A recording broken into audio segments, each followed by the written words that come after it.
आल्हादनी शक्ती श्री राधाराणी आणि जगतजननी जगदंबा संपूर्ण जगाचा आधार बीज रूपाने सर्वांमध्ये स्थित असणारी शक्तिरूपा भक्तिरूपा मातृशक्ती यांना नमस्कार करून आजच्या या पंचम दिवसाच्या सेवेला सुरुवात करते। भगवान श्री गोपाल कृष्ण म्हणजे एक आनंद आहे।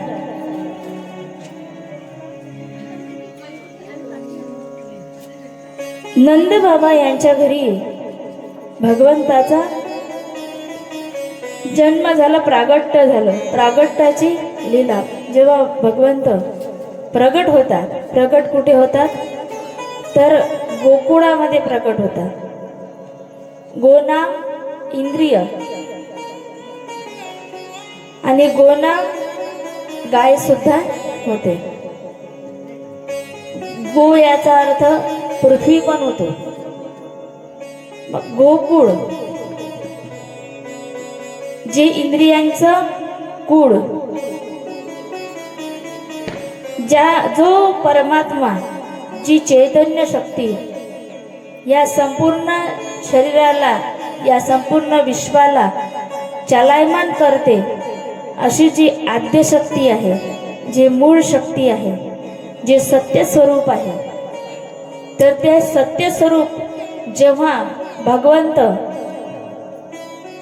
जेव्हा प्रगट होते आणि तेव्हा खरा आनंद असतो।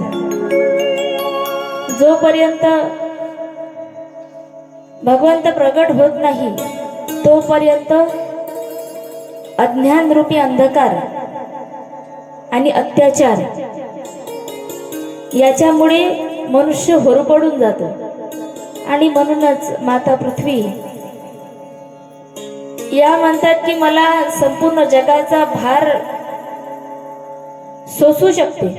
नद्या, पर्वत, मनुष्य, प्राणी सगळ्यांचा भार सोसू शकते, पण अधर्माचा आणि अत्याचाराचा भार मी सोसू शकत नाही, कारण माता येते आणि मातेला पुत्रांचं दुःख पाहावल्या जात नाही।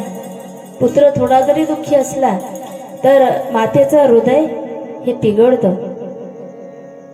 माता स्वतः खूप दुःख सोसून घेईल, परंतु पुत्र जर दुःखी असला, तिच्या पोटाचा गोळा जर दुःखी असला तर महाराज ती दुःख पाहू शकत नाही।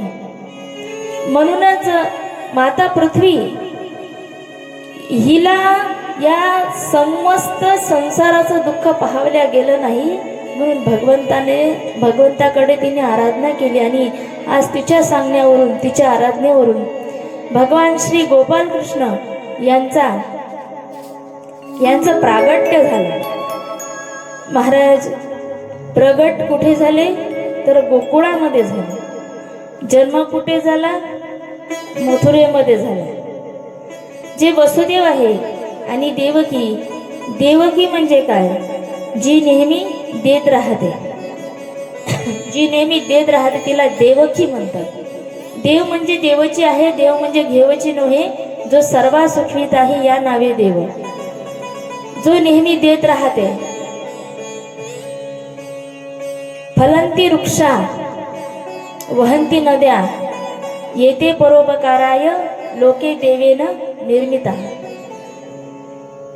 वृक्ष फळ देतात, नद्या नेहमी वाहत राहतात, सूर्य प्रकाश देतो आणि हे सर्व भगवंताने परोपकारासाठीच निर्माण केलेलं आहे असं सुभाषितकार सांगतात।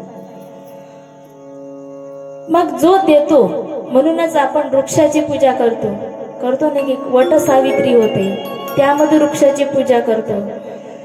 हरिहराची भेट होते त्यामध्ये आपण तुळशीपत्र आणि बेलपत्र हे घेऊन भगवंताची पूजा करतो। पिंपळाच्या वृक्षाची पूजा होते, कारण काय? हे सगळे देणारे आहेत। पर्यावरणाची पूजा केली जाते. तुम्ही रोज भागवताच्या सुरुवातीला जेव्हा अथर्व शीर्ष म्हटलं जातं, रोज पद्मजा श्रीजी रोज अथर्व शीर्ष म्हणत आहे. स्वस्ति न इंद्रो वृद्धश्रवाः स्वस्ति न पूषा विश्ववेदाः.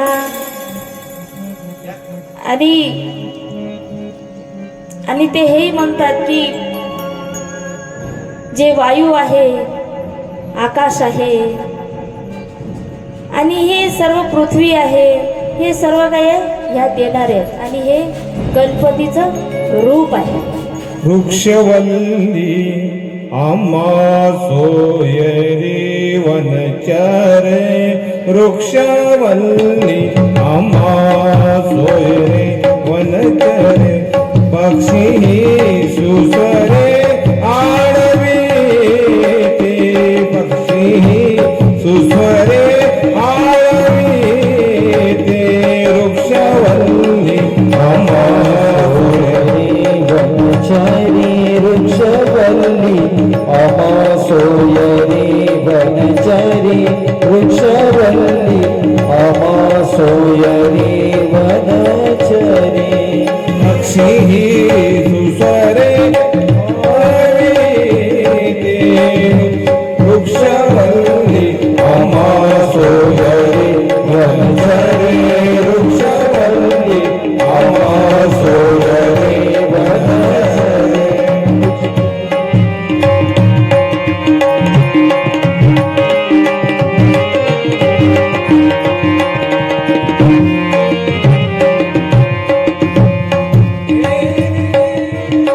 कहीं रूपे एकांताचा वास येणे, कहीं रूपे एकांताचा वास, माही गुणदोष आळवी ती, वृक्षवल्ली आम्हा सोयरी वनचरी, वृक्षवल्ली आम्हा सोयरी वनचरी, वृक्षवल्ली आम्हा सोयरी वनचरी, वृक्षवल्ली आम्हा सोयरी वनचरी, वृक्षवल्ली आम्हा सोयरी वनचरी. वृक्षवल्ली आम्हा सोयरे, हे सर्व जे आहेत तर ते सर्व देव आहेत, देणारे आहेत. आणि जो देण्याचा भाव ठेवतो, जो घेण्याचा भाव ठेवत नाही. जर नदीने हे ठरवलं की मी माझं जल कोणाला देणारच नाही आणि ती जर का थांबली एका ठिकाणी, तर त्यामध्ये ते जल निर्मल राहत नाही, तर ते दूषित होऊन जाते. वृक्षांनी जर फळ देत नाही म्हटलं तर महाराज तिथे पण सडणे हा भाग निर्माण होतो. तद्वतच आपणही आपल्या संपत्तीमधला, धनधान्यामधला भाग जर वाटला नाही, दान केलं नाही, तर तिथेही सोंड्या लागतात, अड्या लागतात, नाही का. देत राहिल्याने धनाची शुद्धी होते. म्हणूनच संपूर्ण पृथ्वी ही देत राहते, कुणीच घेत नाही. कारण इथलं इथेच टाकून जावं लागते, कुणीच आणत नाही आणि सोबत घेऊनही जात नाही. म्हणून देवकी जी देण्याच प्रवीण आहे, अशी तिच्याच गर्भामधून भगवंत जन्म घेत असतात. आणि म्हणूनच जी देवकी आहे, जी देणारी आहे, तर तिच्याच गर्भामधून जेव्हा परमात्मा जन्म घेतात आणि वसुदेव, जे वासुदेव आहेत, तर ते पण देव म्हटलं गेलेले. त्यांनी जे सगळ्या ठिकाणी वास करतात देव, मग ते वासुदेव कोणत्या टोपलीमध्ये भगवंताला ठेवतात? आणि जो ईश्वर आहे, जो देव आहे, जो भरला घनदाट हरी दिसे, भरला घनदाट म्हणजे त्याला सरकण्यासाठी जागा नाही. आपल्याला जर म्हटलं सरक तर आपण सरकू शकतो, पण ठाई ठाई चराचरामध्ये तो जो वास करतो. आणि इकडे सरक म्हटल्यानंतर जे सरकारण्याची जागा आहे तिथेही तोच बसलेला आहे, म्हणजे त्याला सरकण्यासाठी जागाच नाही. तो सरकूच शकत नाही, कारण तो सगळीकडे भरलेला आहे. आणि असा सर्वव्यापक परमात्मा तो टोपलीमध्ये बसणार आहे का? ही जी भागवताची दशम स्कंदाची कथा आहे, तर ही कथा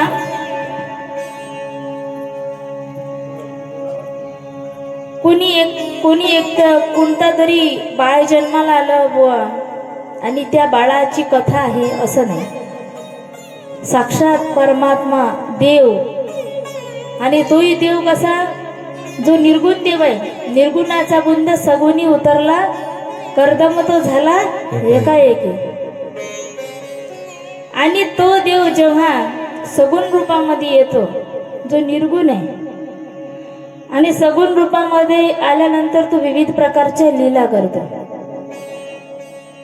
महाराज त्या देवाची, या देवकी मैयाने त्याची स्तुती केली. आणि ही जी स्तुती आहे, जी देवकी मैयाने त्या गर्भस्थ शिशूची भगवंताची स्तुती केली, ती जर स्तुती केली म्हणतात तर भागवत सांगते की जी गरोदर स्त्री आहे तिने जर ही 9 महिने स्तुती पाठ केला, त्याचं स्मरण केलं, तर म्हणतात नॉर्मल डिलिव्हरी होते असं म्हणतात.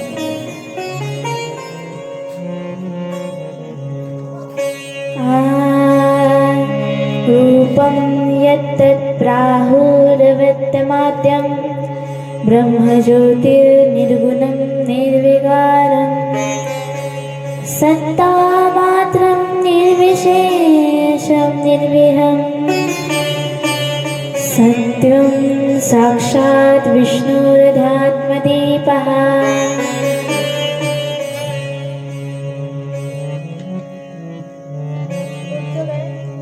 सत्यव्रतं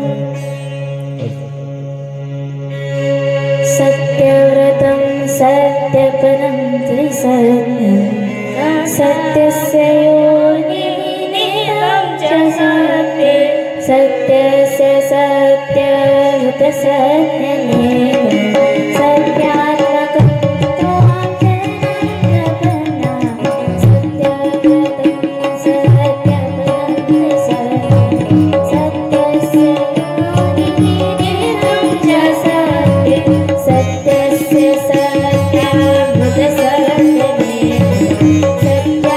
सत्यात्मकं त्वां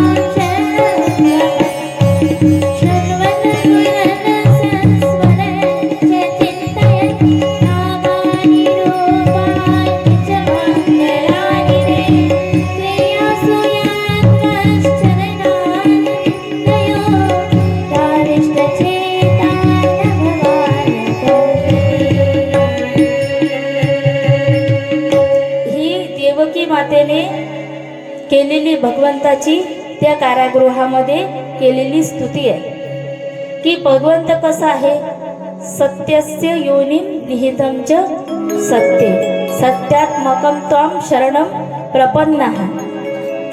म्हणजे संपूर्ण विश्वाचा जो मूळ आहे, जो बिंदुरूप आहे, हरिहराच्या ज्योती बिंदुल्यात येती जाती.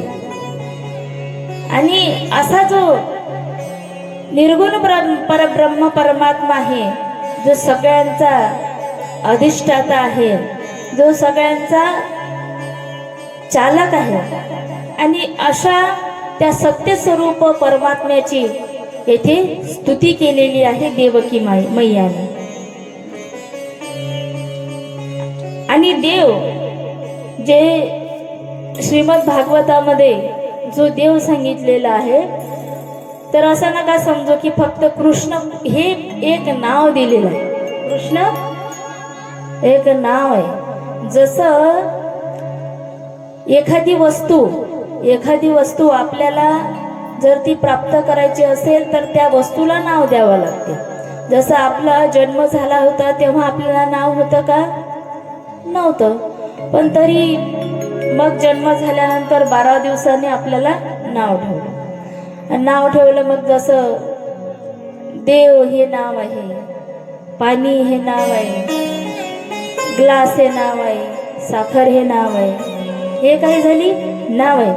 पण नाव आहे त्याचा अर्थ वस्तू आहे. साखर म्हटल्यानंतर साखर नावाची वस्तू आहे. मग साखर नावाची वस्तू साखर कशी आहे? जोपर्यंत ते खाणार नाही तोपर्यंत समजणार नाही. म्हटलं गोड आहे. गोड म्हणजे कशी सांगता येईल? शब्दानं सांगता येते का गोड आहे साखर? समोरच्यानं साखर जर खाल्ली नसेल तर मग आता तो गोडवा त्याच्या जिभेला आणून देता येते काय शब्दाने? नाही आणून देता येत. तद्वतच देव नावाची ही वस्तू, ही जर देव हा शब्द आहे तर ज्या अर्थी सर्व संतांनी देव नावाची वस्तू म्हटलेली आहे, मग त्या अर्थी म्हटलं आहे तर त्या अर्थी ते कुठे ना कुठे आहे. म्हणून सज्जनो, मग या भागवतामध्ये कुणाची स्तुती केली?